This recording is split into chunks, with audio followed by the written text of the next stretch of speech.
Shalom anak-anak, apa kabar semuanya hari ini?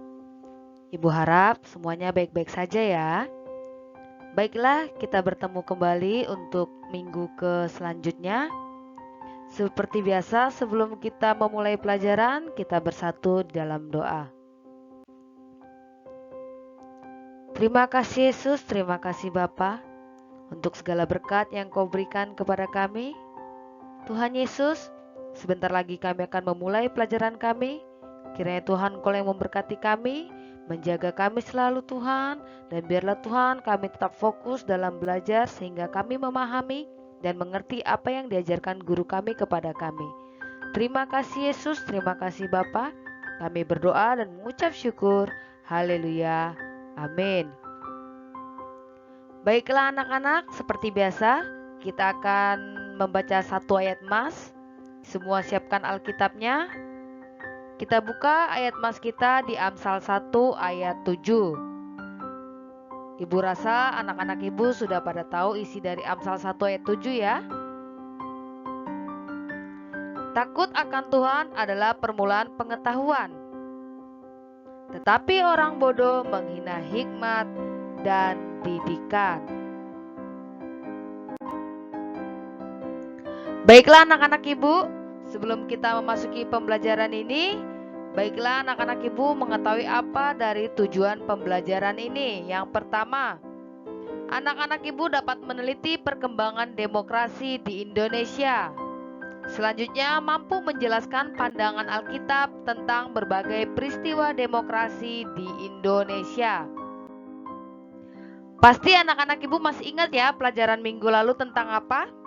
Ada yang ingat? Ya, pelajaran minggu lalu tentang demokrasi menurut Alkitab. Ibu sudah menjelaskan apa itu demokrasi dan bagaimana pandangan Alkitab mengenai demokrasi. Maka selanjutnya kita akan belajar tentang demokrasi di Indonesia. Bagaimana demokrasi di Indonesia ini? Indonesia adalah negara kita. Kita harus tahu bagaimana pandangan demokrasi yang ada di negara kita ini.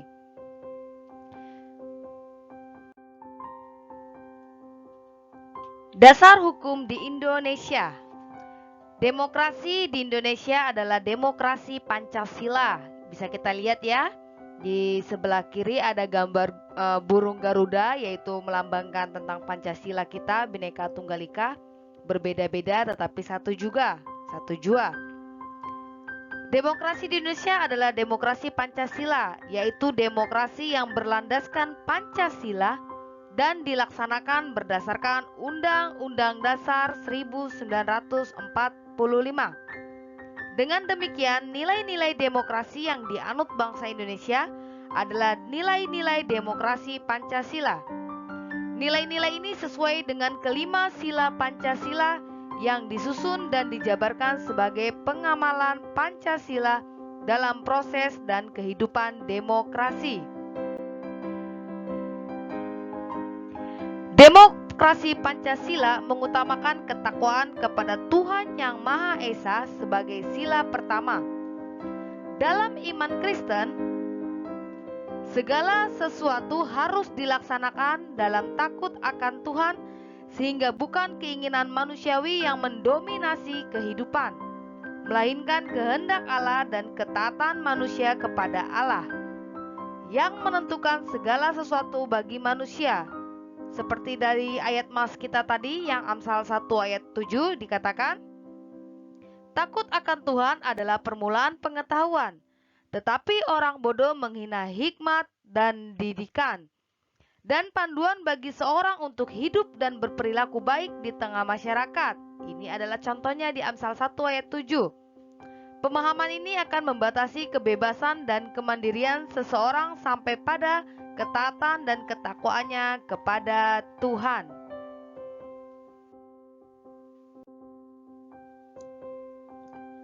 Demokrasi adalah pelaksanaan kedaulatan penuh di tangan rakyat, tetapi bukan kebebasan mutlak. Kebebasan setiap orang dibatasi oleh kebebasan orang lain. Itu sebabnya hukum dibuat mempunyai landasan atau dasar sebagai hukum yang tidak dapat ditawar, yaitu Pancasila. dan mempunyai landasan atau dasar sebagai hukum yang tidak dapat ditawar, yaitu tadi Pancasila dan Undang-Undang Dasar 1945. Coba lihat Pancasila yang keempat, apa tulisannya itu? Kerakyatan yang dipimpin oleh hikmat kebijaksanaan dalam permusyawaratan perwakilan. Kekuasaan dan pemerintahan tertinggi berada di tangan rakyat. Wakil rakyat adalah penyelenggara pemerintahan. Para wakil dipilih langsung oleh rakyat dengan mempertimbangkan kepentingan masyarakat umum. Undang-Undang Dasar 1945 disusun berdasarkan Pancasila untuk mengatur seluruh aspek kehidupan bangsa Indonesia. Jadi sebentar lagi di mana bulan Desember kita akan melakukan pemilu lagi, pemilihan umum, di mana kedaulatan terbesar adalah di tangan rakyat. Jadi ibu mohon anak-anak ibu dan beserta keluarga, marilah kita, karena kita sudah tahu mengenai ilmu ini, jangan sampai ada politik uang. Cita-cita demokrasi di Indonesia. Allah telah menempatkan manusia pada kedudukan yang sama dan sebagai gambar dan rupa Allah. Manusia mempunyai harkat dan martabat yang mulia dan derajat yang tinggi. Indonesia melaksanakan demokrasi Pancasila dengan tujuan menempatkan seluruh manusia Indonesia dengan hak dan kewajiban yang sama.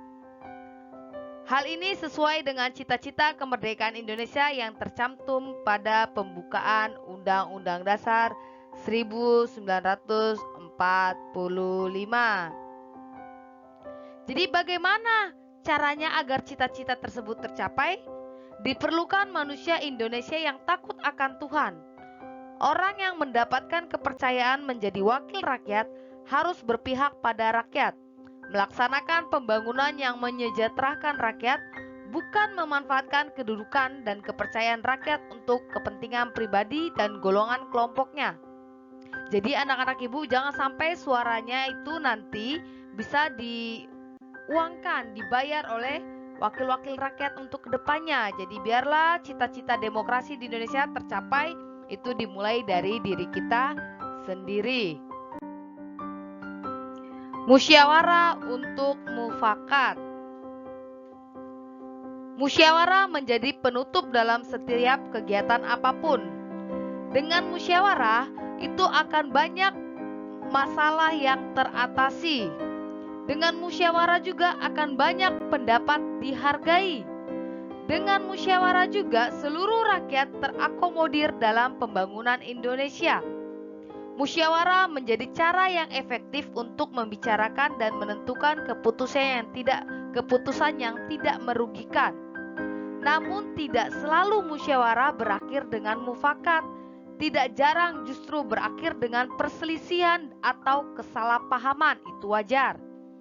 Musyawarah untuk mufakat memberikan konsekuensi di mana suara terbanyak akan menjadi bahan pertimbangan untuk pengambilan keputusan. Dengan demikian, yang tadinya tidak sepakat harus rendah hati menerima hasil musyawarah dan bersama-sama melaksanakannya. Jadi di sini selanjutnya Ibu akan memberikan tugas yang berhubungan dengan demokrasi di Indonesia yang mengenai musyawarah mufakat dan cita-cita demokrasi agar tercapai musyawarah yang mufakat yang baik. Di sini Ibu ada beri 3 topik, yaitu pertama topik demokrasi versi zaman now, kedua politik uang dalam pemilu, 3 kriteria wakil rakyat ideal. Ini dari ketiga topik kalian pilih salah satu, mana yang kalian pahami dan mana yang kalian anggap ini kayaknya enak ini dibahas. Di antara ketiga ini pilih salah satu. Misalnya kalian mau pilih tentang politik uang dalam pemilu atau memilih kriteria wakil rakyat ideal atau selanjutnya, terserah kalian pilih di antara 3 ini, pilih salah satu. Lalu setelah kalian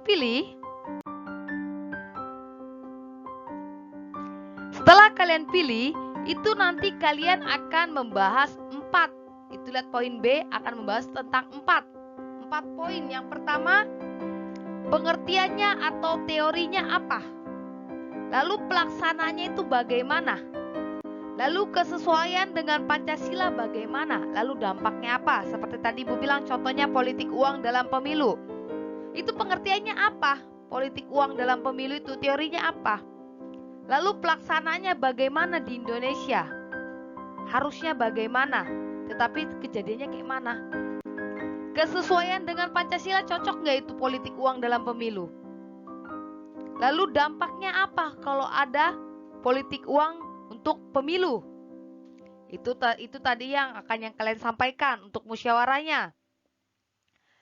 Lalu yang dimusyawarakan adalah bagaimana mencegahnya. Bagaimana mencegah politik uang dalam pemilu? Lalu bagaimana cara mengawasinya? Politik uang dalam pemilu biar tidak terjadi. Lalu apa sanksinya? Lalu selanjutnya pandangan Alkitab atau dasar teologis. Lalu selanjutnya lagi monitoring dan evaluasi apakah terlaksana politik untuk pencegahan politik uang itu? Apakah terlaksana untuk pengawasan politik uang itu? Itu kalian monitoring, kalian lihat-lihat, kalian searching di Google bagaimana berita-berita tentang politik uang terlaksana atau tidak, cara pencegahannya itu. Lalu yang ke B, apakah semua peserta musyawarah telah melakukan musyawarah dengan sikap santun, komunikatif, rendah hati, dan mengutamakan kepentingan umum atau rakyat? Jadi nanti di sini kalian buat satu kelompok 2 orang. Jadi misalnya si kelompok pertama misalnya si Gaul mau berkelompok misalnya dengan Rona Uli misalnya. Jadi satu kelompok 2 orang saja. Nanti kalian telepon-teleponan pakai video call atau telepon biasa pun terserah. Itu kirim ibu nanti screenshotnya. Kalau memang kalian sedang bermusyawarah atau video call, tapi ibu harap sih video call aja. Itu kalian bahas nanti poin B dan poin C. Itu kalian lihat kan poin B dan C. Yang B yang atas, C yang bawah. Dan poin D, B, C, D. Itu nanti kalian bahas di video call kalian. Lalu nanti kalian bikin apakah itu musyawarah kalian berdua itu terlaksana dengan baik. Kayak gitu ya.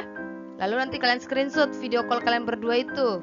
Lalu apakah manfaat kegiatan ini? Kalian bikin manfaat kegiatan kalian dari musyawarah kalian berdua itu bagaimana? Lalu tuliskan kesimpulan dari atau pengalaman khususmu. Kalau kalian lihat di sekitar lingkungan kalian bagaimana pengalaman kalian. Oh, di rumah saya politik uang sangat gencar sekali Bu, apalagi udah mau hari hanya. Itu biasanya itu kami bikin namanya serangan pagi atau serangan fajar. Seperti itu. Jadi nanti itu kalian tulis di buku tulis poin B, C, dan D, dan nomor 6 dan nomor 7. Dan nomor 5 poin A itu kalian tulis di buku tulis. Lalu kalian foto dan kalian upload seperti biasa. Tulis nama kelompok kalian. Satu kelompok hanya boleh 2 orang. Jadi misalnya nggak harus jurusan perawat dengan jurusan perawat, nggak harus. Boleh dengan jurusan TKJ, boleh dengan jurusan farmasi, bebas. Intinya 2 orang satu kelompok. Lalu kalian tulis nama kalian, jangan lupa sertakan screenshot kalian sedang video call. Jadi ibu maunya video call aja ya, nanti kalian screenshot video call kalian berdua. Lalu kalian jawab poin B, poin C, poin D, nomor 5A, nomor 6, dan nomor 7 kalian jawab, tulis di buku tulis, lalu kirim. Jadi cukup kirim satu tugas saja untuk 2 orang, gak usah dua-duanya nulis. Ya, gak usah dua-duanya nulis, cukup 1 orang saja yang kirim ke ibu. Tetapi di buku latihan kalian harus dua-duanya menulis. Tapi diupload cukup sama ibu saja, 1 orang, tidak perlu dua-dua. Lalu tugas kalian yang kedua adalah merangkum semua materi ibu hari ini tentang demokrasi Indonesia. Kalian rangkum poin A yaitu dasar hukum di Indonesia. Kalian rangkum poin C yaitu cita-cita demokrasi di Indonesia. Kalian rangkum poin C musyawarah untuk mufakat. Lalu kalian upload masing-masing sendiri, tidak per kelompok kalau rangkuman. Rangkuman tidak per kelompok, upload masing-masing, tulis di buku catatan, foto, lalu kirim ke ibu. Oke, sekian dari pelajaran ibu.